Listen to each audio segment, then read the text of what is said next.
Ah.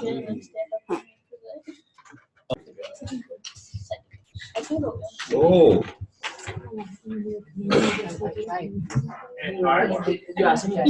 It's Tyler. Okay, last.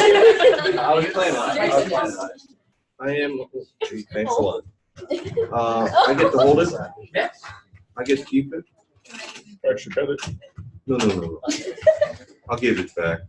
Anything extra, I give back. Yeah. I work for Chaminade Pay, so I can't spend any more than I actually have. I learned that in budgeting. $5 surcharge for that. Yeah. Looking to see if the microphone's get me. I guess it's working. All right. We'll get 'em.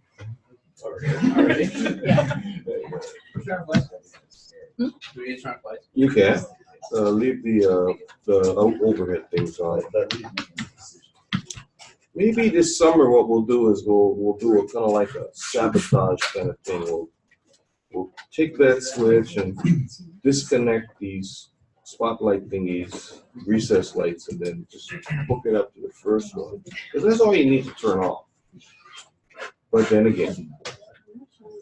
So, okay, last one. We need a family portrait after this though. Yeah. Oh, okay. Final one. Okay.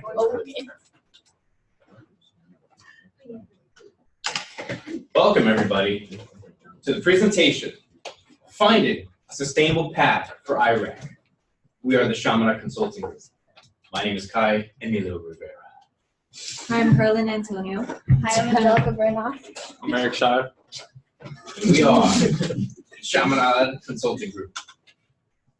So, today, we're taking a look at a couple of different things. We're going to be presenting this as if it were a business plan, starting with all of this stuff. The business summary, what do we do? Business overview, market analysis, continue with the sales and plan, followed by the ownership and management plan. Operations and finance coming afterwards, and a few good things to keep you at the edge of your seat. So, what is sustainable leadership? For our research, we found that sustainable leadership could be as, quote, to create, preserve sustainable learning, secure success of a business over time, sustains the leadership of others, and addresses issues of social justice. In addition,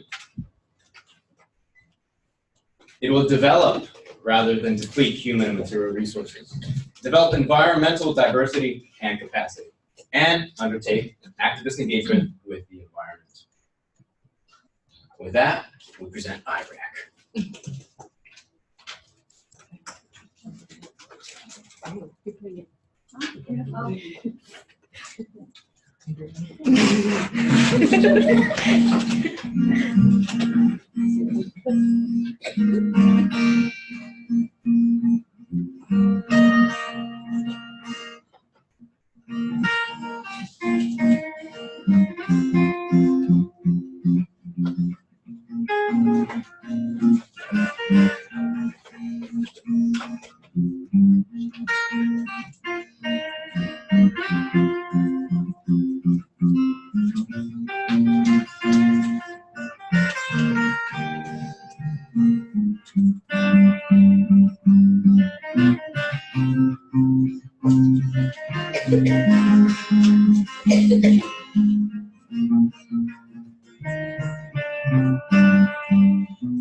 All right, so now we're gonna look at an overview of the organization and the club on campus. And so just to start with their mission statement, what they're aiming to do with their organization is to link college students with people with disabilities, so to benefit both parties.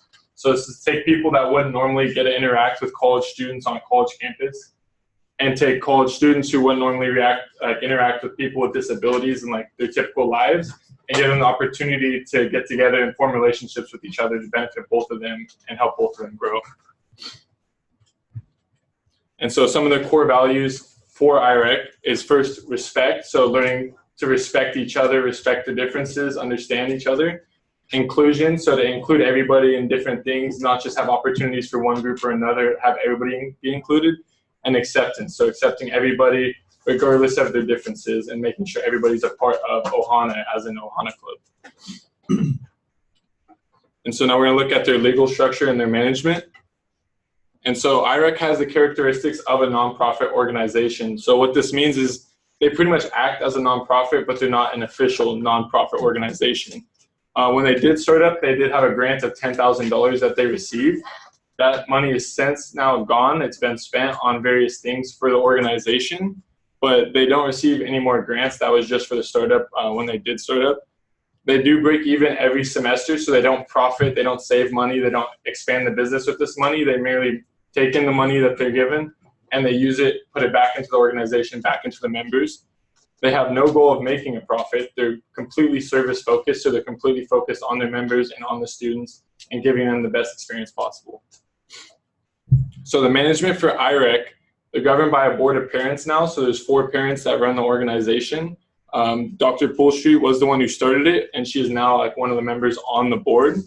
It's an ongoing collaboration, according to her, from the parents. So basically what this means is if one parent can't help out at a certain time, the other parents will take over and run it. So it really helps that there's a board of them, a group of them that all work together to help this organization run smoothly. She will fund the club if needed. We'll get into that more later with the financials, but if they do go over their budget because she plans like another activity for them, she will pitch in and help the club operate, which I thought was pretty cool. And she is still involved as a board member since stepping down as like the head of the organization. And so getting into the club on campus, Ohana Club, their management, they're run by student volunteers. So it's a club, so students go in, they take IREC in. That's what the club does. And so they're run by the students, actually. Their leadership has not been as strong as they would have liked recently.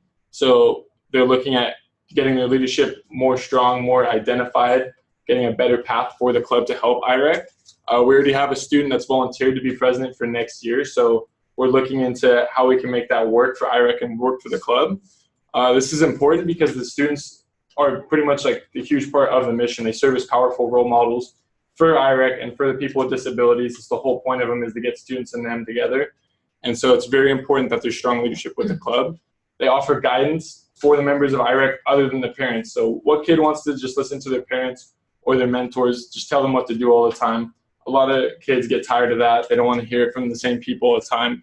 And so this peer guidance is a very powerful thing because a lot of people, if their peers don't think it's cool, they're not going to do it. Or if their peers do think it's cool, they are going to do it.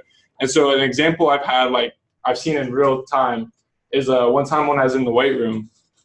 There's that program where the people with disabilities come in, they have the chance to lift, which I think is a great program. And one of the mentors told one of them to pick the weights up, and their response was no, and they walked away. I thought this was powerful because I think if they saw other people in the weight room their age, other college students say like, hey, that's not cool, can you pick up the weights? Like, I'd appreciate it. I think that'd speak volumes to them, and that'd really get them to be like, hey, maybe I shouldn't be acting like this. And so I think that just speaks to how powerful it is to get students with the people with disabilities and how powerful this bond can be.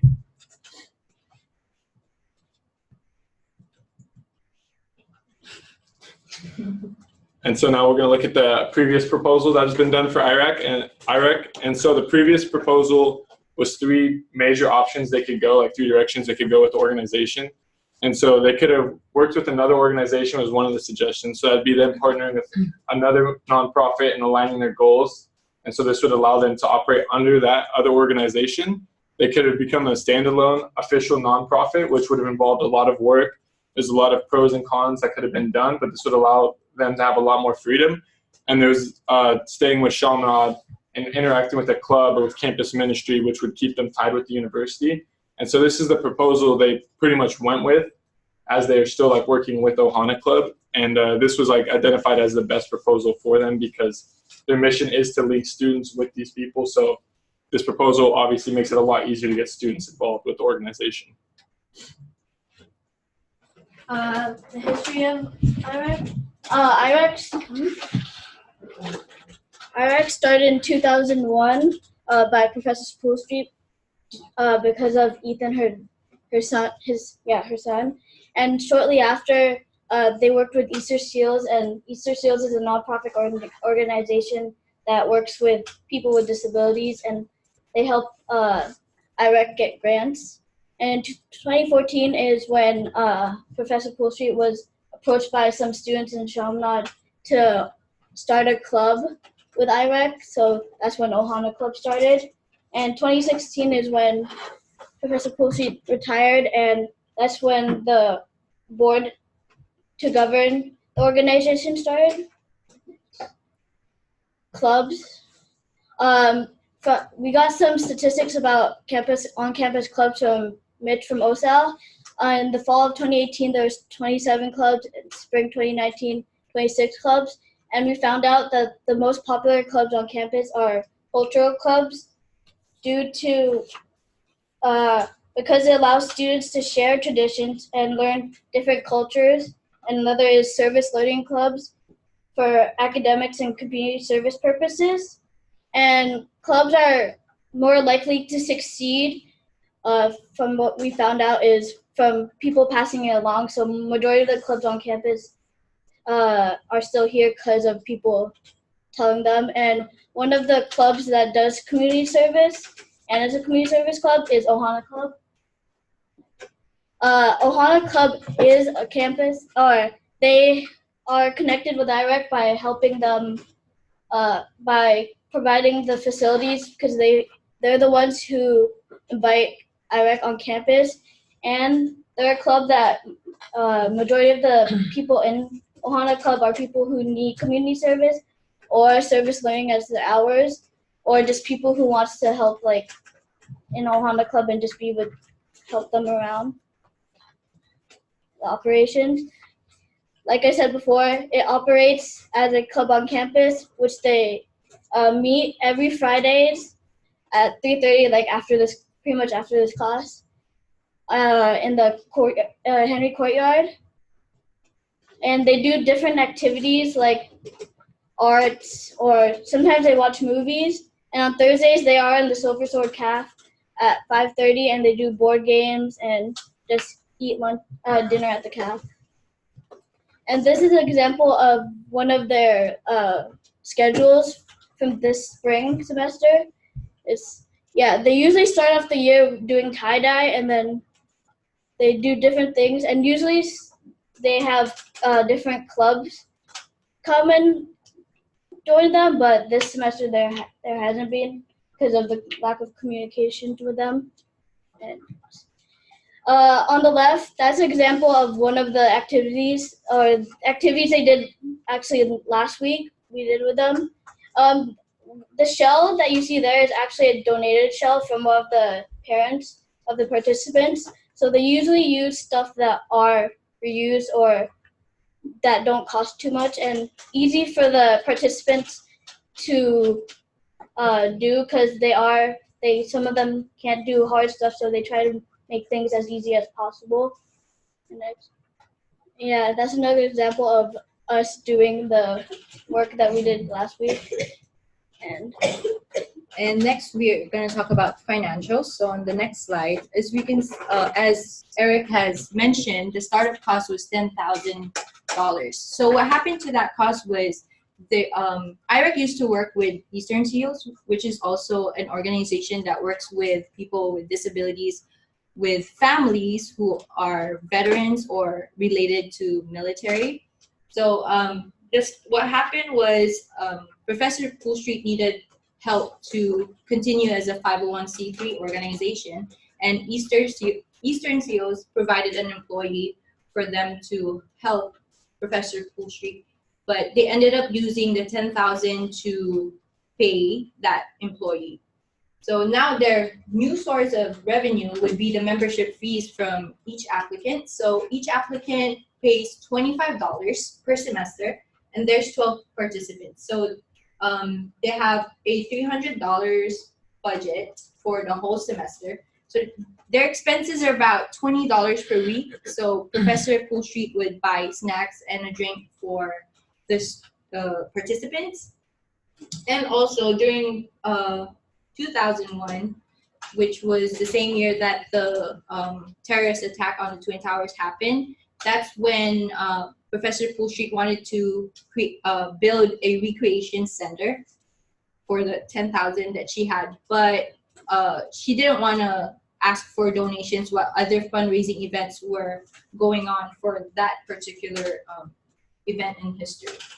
So that's what happened. So in the next slide, this is the break-even analysis. So 300 revenue per semester, and then they spend it and end up with zero balance by the end of the semester. So in the next slide, this is just a summary of what they use their expenses for. And then next, we're going to talk about the board members. So we have Dr. Barbara Poolstreet, Valerie O'Brien, Leonore P. and Gita Waltz. Like what Eric has said, they are parents of participants, and they always meet during the activities. That's why there's no problem when it comes to the succession of IREC, because the parents are already in training. So they can take over when Professor Poolstreet is not around or when she has to leave. And then, so they are the ones who decide on how to use the budget. And because Professor Poolstreet is the one who's buying the materials and snack out of her pocket, they review the receipt for reimbursement purposes. And they also assist as chaperones for the participants during events. So next slide. So right now, the current problems is that we have a reduction in the number of student participants. There's less communication with other clubs and Ohana Club, and then they want to reach out more to students. And now I'm gonna pass it over to Kai to talk about our proposal. So we learned a little bit about IREC, the organization that was founded in 2001 with Barbara Poolstreet, but also how it works with Chaminade post-retirement. One of the issues is that, in case the class doesn't know, when she was a professor here, she would be able to reserve the space in Henry Hall quite easily since she was affiliated with Chaminade. But after her retirement a few years ago, there was an issue of how the program would continue and how these individuals would continue to get the service that IREC was providing. And so one of the ways to not combat that, but help that is the IREC inviting them onto campus. But with the low student involvement in IREC, it's going to be hard to maintain IREC's sustainability without Ohana clubs inviting them on campus. So we have a few solutions to help make Ohana Club strong so that IREC, which is ever sustainable, always net zero, can continue for the next at least 2 years with a new plan. So we're planning to increase student participation in Ohana Club so that could continue, maintain its presence on campus. We're going to be creating a leadership incentive for these students, whether it's to help build their resume or to help the goodness of their heart. And we're also going to be delivering, right after this, a marketing strategy and promotion. So in the beginning, some of you may have seen the brochure for Ohana Club, Meets with IREC, which is something that we felt would be helpful to spread a little bit of awareness. And so we want to get people aware. Yep, there it is right there. Mm-hmm. We want to get people aware of Ohana Club, what's going on, because we found that the very little student participation in a club like this, and we feel that it's important to get Ohana Club strong again to make the IREC Ohana strong. And so we found Dylan Burgess. Yeah, some of you may know him. He's actually a second-year student who's a student athlete, and he's going to be the new leader of Ohana Club. And so the reason why this organization is important is because without Ohana Club's presence, IREC simply wouldn't be able to continue on campus. They are the ones who manage the operations and reserving. They're also the affiliate with Chaminade and the liaison that allows us to continue. And so with Dylan's continued efforts and leadership, we feel that we'd be able to extend IREC's involvement, at least on the Chaminade campus, for at least 2 years while he continues his time throughout school.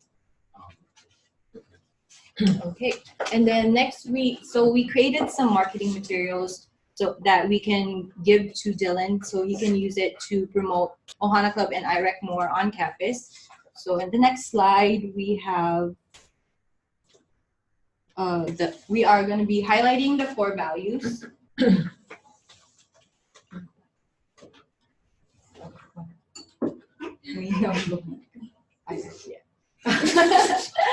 So as Eric already mentioned, the core values, there's inclusion, respect, and the acceptance, but now we're kind of using IREC, so IREC.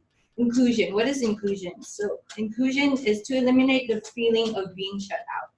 R for respect. So students gain understanding of those with disabilities, and we never know what can happen in the future. These students can, they might be with family who has disabilities, or their relatives, or their friends, or maybe in the future they might encounter someone who has a disability. So that would eliminate the gap between the understanding of those with disabilities and without disabilities.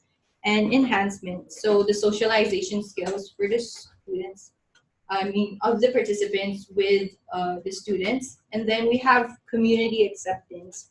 So since IREC does a service project every semester, the thing is with the participants, they always had things done for them.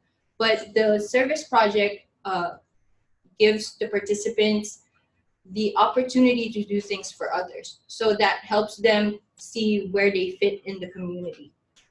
And so this is like a logo that we made, IREC. In the next slides, you'll see that we have the logo, so that although the flyers might say, oh, Ohana Club, we have the logo so they can tell that it's with the IREC organization. So in the next slide, you can see. And then we're not just making the flyers just for visual presentation. It's also, we also have like a time to post them. So one is during the beginning. So that's because that's when people look for clubs to participate in. And then one in the middle for those looking to make up for service learning hours. And then one at the end. So when students are looking to complete hours and they're rushing to just get their service learning community done, service done, then they can go ahead and join IREC for the activities.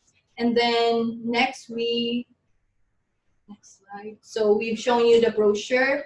It talks about IREC's mission and a little bit of background about Ohana Club and how you can join, and maybe some information about how you can get more information from the new president.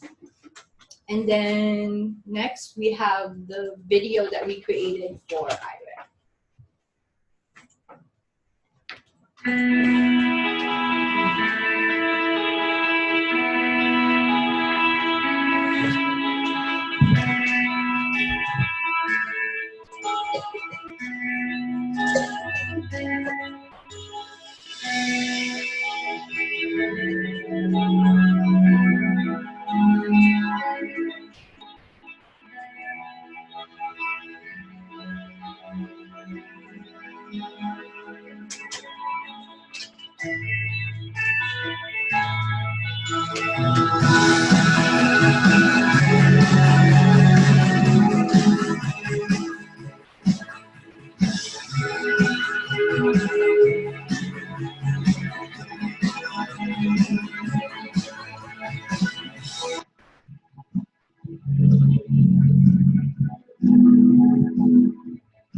And with that, we'd like to open the floor up for questions.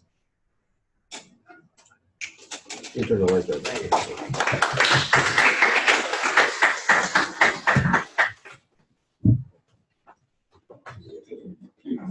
But nobody has to push a button. What is your button?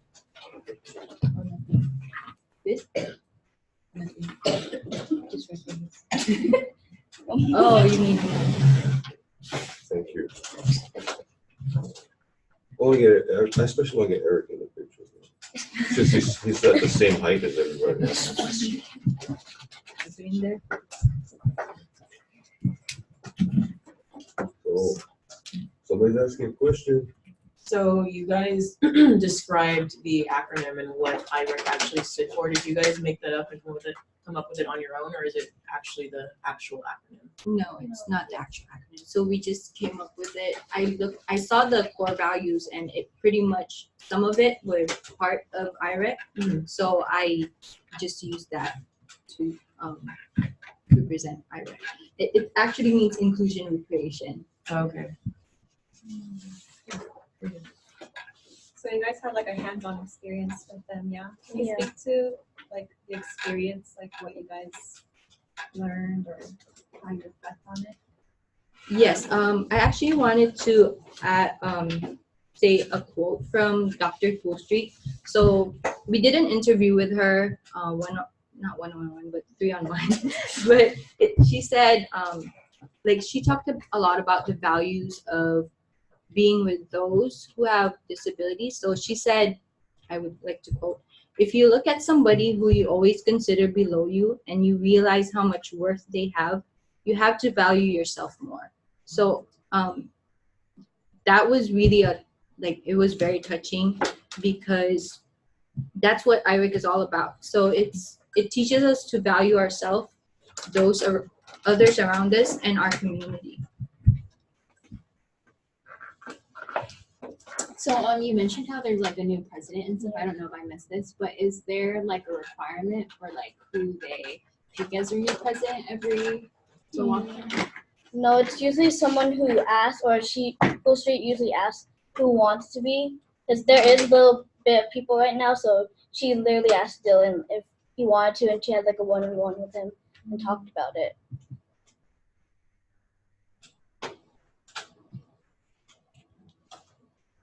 As far as the marketing posters go, would Dylan have to make those every semester, or who would be in charge of it? Those are just samples, but he can use those. He just has to edit the dates pretty much, because they do like a cycle of events, and they're very successful, so they can just reuse the flyers once they make. So one thing I found is why a lot of people don't go to their events, and this may sound weird, but it's just because a lot of people are actually kind of like scared of them almost, and they just feel a little uncomfortable. Is there any way you guys can think to, besides just getting them there, because once you get them there, you're gonna realize it's not that bad, right? But how do you overcome that initial fear of students before they, participate? I think one of the things that I think we felt was that when we were comfortable with the people involved in it, and when we were more educated about it, it made it a little bit easier. So like you said, until they get there, we really have no clue what's going on. So part of our marketing strategy is to really pinpoint the core values within their own student. To understand that they're really not any different from us. And when we educate them a little bit about maybe even some of the people, or you put a face to the name of Ethan, which is Barbara Coolstreet's son, or even Barbara Coolstreet, we felt comfortable playing a part in it because we knew someone. So Dylan, who was part of the basketball team, he's still maybe a second year or so, he could be the face that attracts other people to it, because he has a little bit of a social influence from what we understand. And so it's just being able to make the connection between the student and the club. The intermediary would be someone who has the influence, right? And so to overcome that, we really would like to educate and put the word out there about what the people of IREC actually are. They're not. There are varying levels of abilities, and so even in part of the videos, we were talking to Phil, who was able to just have a one-on-one conversation with me. And the photo that I was showing him on my phone, we were talking about Avengers of Endgame. Just having a regular conversation, but some of the people in the group, they're very scared. And so it's not about you being scared of them. It also goes both ways, because they're facing people that they don't understand. So the main takeaway is to have someone in the middle that can get both the participants interacting, but also the students of Chaminade. That's really where the fit is between the two. So I hope that answers your question. How long did it take you guys to get used to being there? No, it didn't feel different. When we were there, it was just natural Yeah. that we were just interacting with them right away. The only awkward part was probably when the first 1 minute or so, when we didn't know anybody's names, when they didn't know who we were. But then, Dr. Poultry came in and introduced everybody, and then it was just easy people like that. I think I left for 10 minutes or something. And Yeah. one of the persons was like, "Where do you go?" Like, Yeah. that guy's awesome. Over the line. You are awesome. I think to speak on that a little bit more too is when we first got there, it was like a little bit awkward just because like we aren't like a part of the club or the organization, so we kind of just like walked up and no one knew like what we were doing there.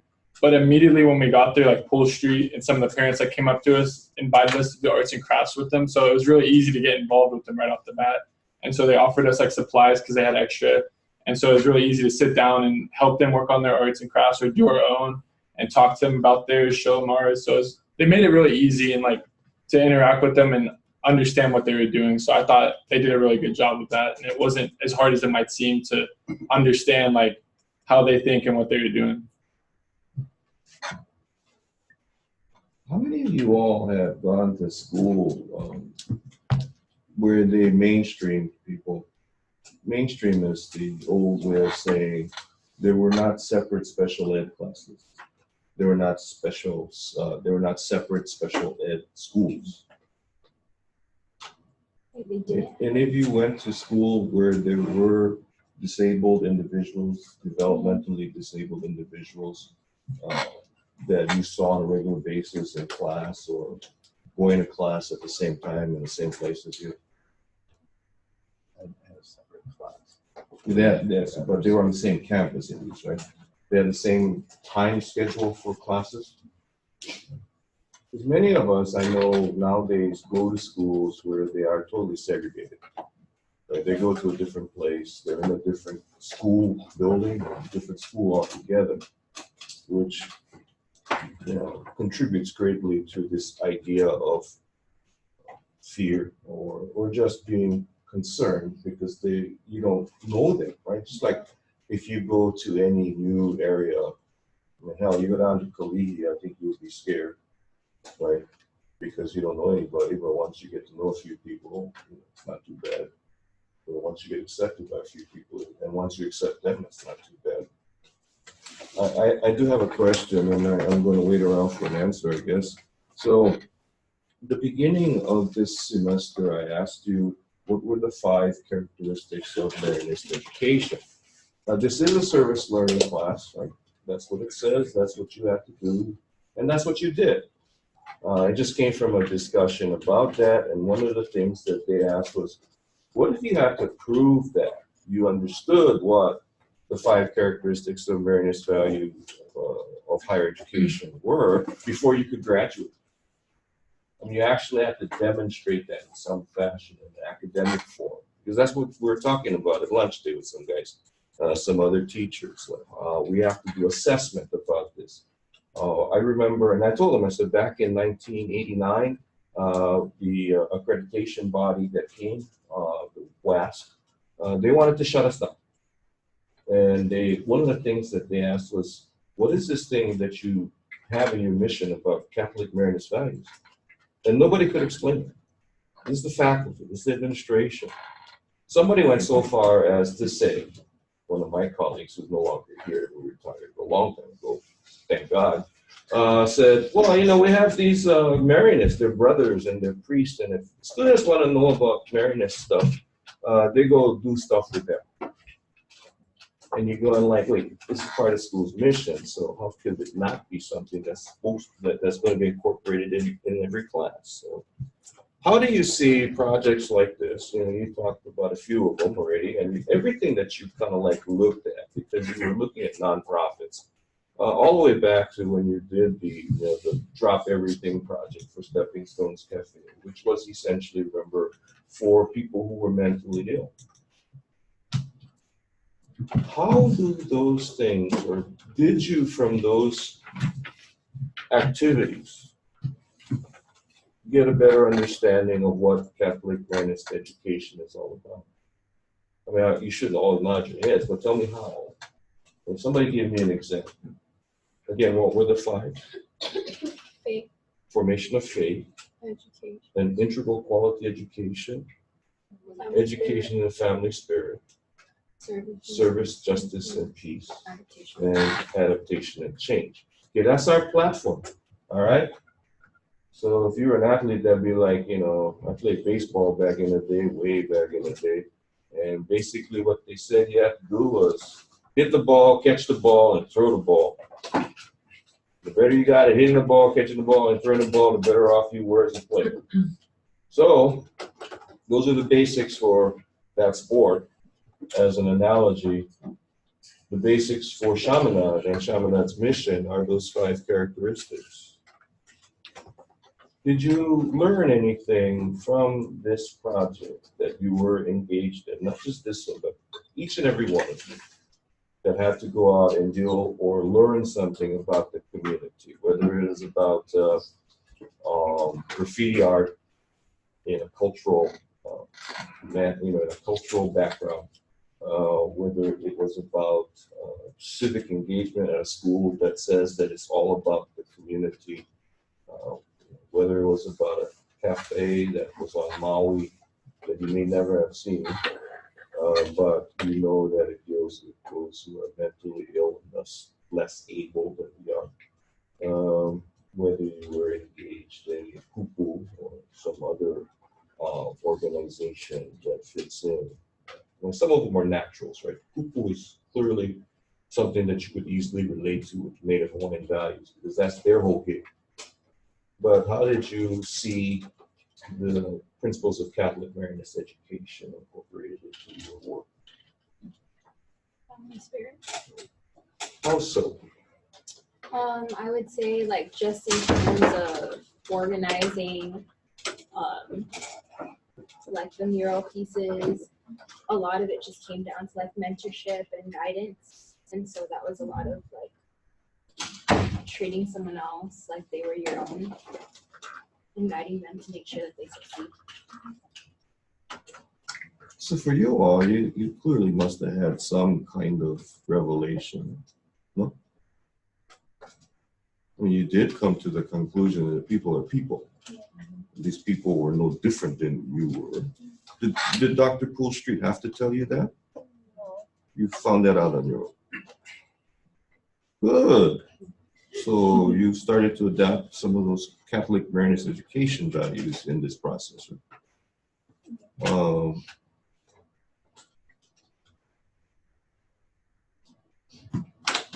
This project, why Chaminade? Why should Chaminade continue this project? Why shouldn't it go someplace else? There are other parents, right? I'm sure those other parents have affinity to other, maybe like churches or places like that. Couldn't they take it there? I think like the whole, like their mission statement, their whole goal is to put students with disabilities, to educate not only the people with disabilities, like how to interact with other people, but also educate like students how to interact with people with disabilities. And so I think if they weren't working with the school, that would make their mission a lot harder, or they'd have to change their mission to be focused on some other aspect of it. So the idea that missions are critical to accomplish things in the community, to set things right, probably, might be a way to look at it, right? These nonprofits are looking to set things right. They're trying to make things right. They're trying to get people to be included more, to be accepted more, to be able to do things which otherwise people in general, the society in general, just kind of like excludes them from, right? So does that mean, or does that make you think that in some way Chaminade as an institution and the students at Chaminade were in some way deficient in understanding what it was like to be different? I'd say like in general, average people aren't really understanding. I'll include myself in that. I would say like, especially before this, I didn't really have a good understanding of people with disabilities at all, just because I've never interacted with them in my own life. And so I think I'd say, yeah, Chaminade without IREC would probably be a little bit deficient in this aspect as well, the interaction. I guess that would be true, right? In most instances, when you have people who perform at higher levels than the average, whether it be academically, intellectually, athletically, they tend to associate with those like them and not associate with those unlike them, right? So if you're the one that gets picked last for the games in school, or you're not the honor student, or you're not a really exceptionally skilled social person, then you don't get included a lot of times. Right? Do you think that is something that gets reinforced throughout high school? Do you think that's something that has to be broken down, even if it takes time in higher education and part of college curriculum that normally would be considered for things more academic? Or maybe we need to include things that are just more human. And it's not just for campus ministry to do.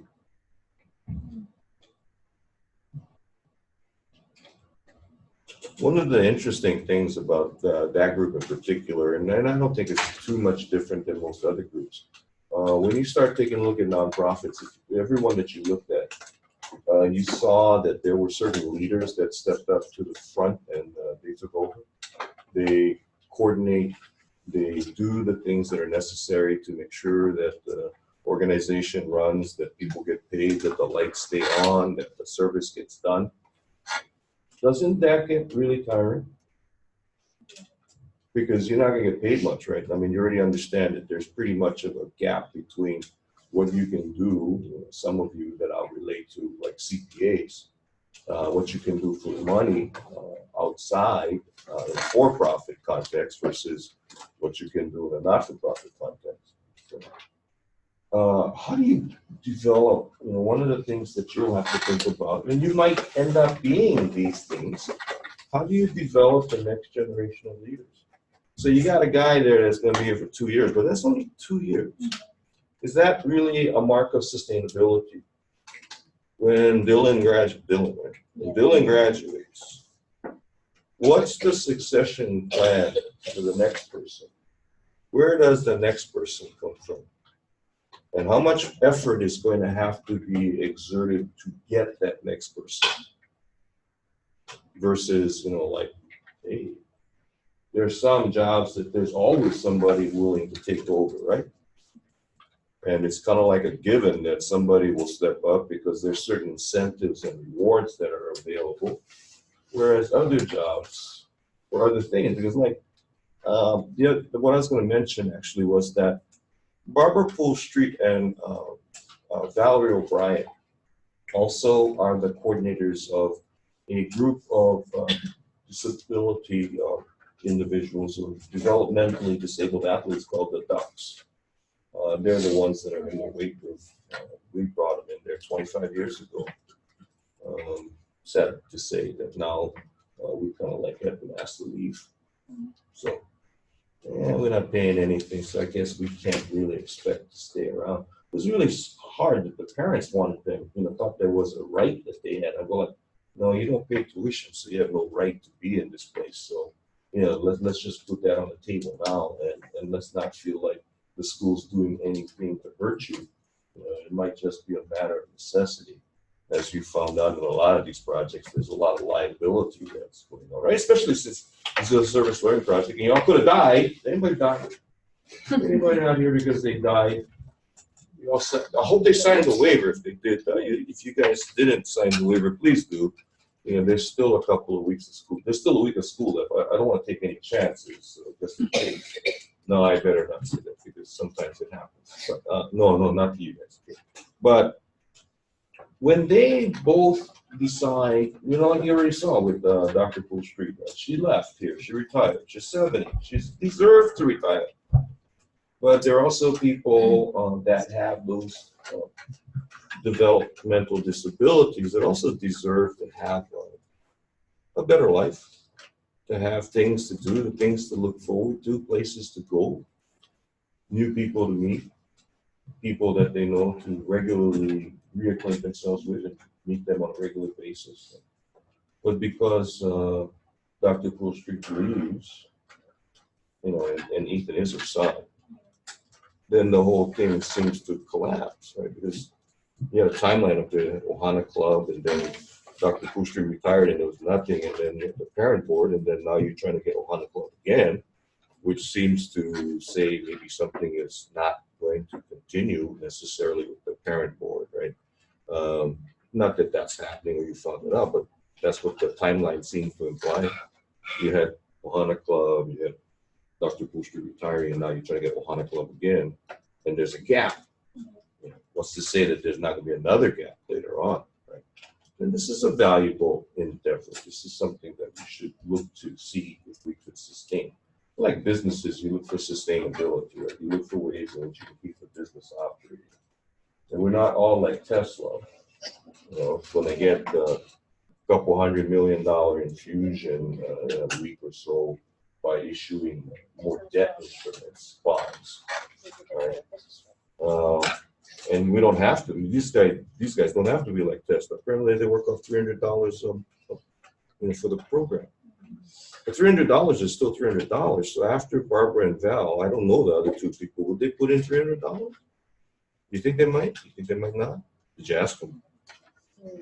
They just, whatever is the difference or any deficiencies in financial stuff, they just donate. And the principal donor is. The money's from the membership fees. Yeah. So if the membership fees were insufficient, Well, without Coolstreet, then yeah, she's the only one that puts in like on top of the membership so fees. she's the only one that's willing to donate above and beyond what the membership fee is. Right. There are other parents on the parent board, and they don't donate anything. They do. They do? Yeah. Should they be required to? No. That's Not why like Chamonix. I'm not joking. The Board of Regents here, if you're on the Board of Regents, you have to make a donation. There is a minimum donation that has to be made if you're on the Board of Regents. So if they ask you to be on the Board of Regents, after you say, oh, I'm so honored, and then ask them, well, how much do I have to pay? And they'll tell you. And then you go like, okay, that's all right. Because some boards are like that. You got to pay to play. For you to get, the celebrity status, and everybody go, oh, wow, the board is meeting, let's reserve parking for them. Well, there's a reason we reserve parking for them. They pay a lot of money to be on the board. And they come here only once, every quarter for that meeting. And they always got to keep donating. They don't get credits. I know everybody pays. But things to think about, if nothing else. Hopefully, and that's the other thing that you brought up at the very beginning. They had 10 grand to start, paid it all to one person, and then they go off for $300. And that's not unusual. People need to be paid for what they do, and they can't all be expected to volunteer. Like I tell everybody, I don't expect you guys to volunteer much after this. For the next 5-6 years, I really don't want you to volunteer in anything. For anything. I mean, not the kind of stuff that you've been doing, like many of you have done very regularly here, and I commend you for that. But when you get out of here, you walk across that stage, you get your diploma. What you got to do is you got to start working your ass off. And that does not allow for a lot of volunteer work to be done. Because you got to get really good at what you do. You got to get really good at your jobs. You got to be able to make sure that you can keep your job and you can progress in your career. You can take care of yourself and then take care very shortly of your families that you will undoubtedly have. But maybe about 6, 8, 10 years from now, you get to the point where you're doing okay, you're well enough established in your job, you are capable of doing things, especially those of you in business, which is everyone, right? You all wanted to talk about marketing in all your presentations, and that's really normal. But think about it. These nonprofits, when you look at them, they really need help in marketing, right? They really need help getting the word out, getting volunteers, getting people that come and lead the place and sustain the place. They really need help. And, you know, if you're really good at it, you can help them. If you're struggling to keep your own job, you can't help nobody. So don't volunteer. Yeah, that's my final message. I don't know how we're gonna take that picture. I probably forget about that picture. But don't volunteer for the next 5 to 10 years on a significant basis, right? It's really what you do. Everybody passes. All right? Everybody passes.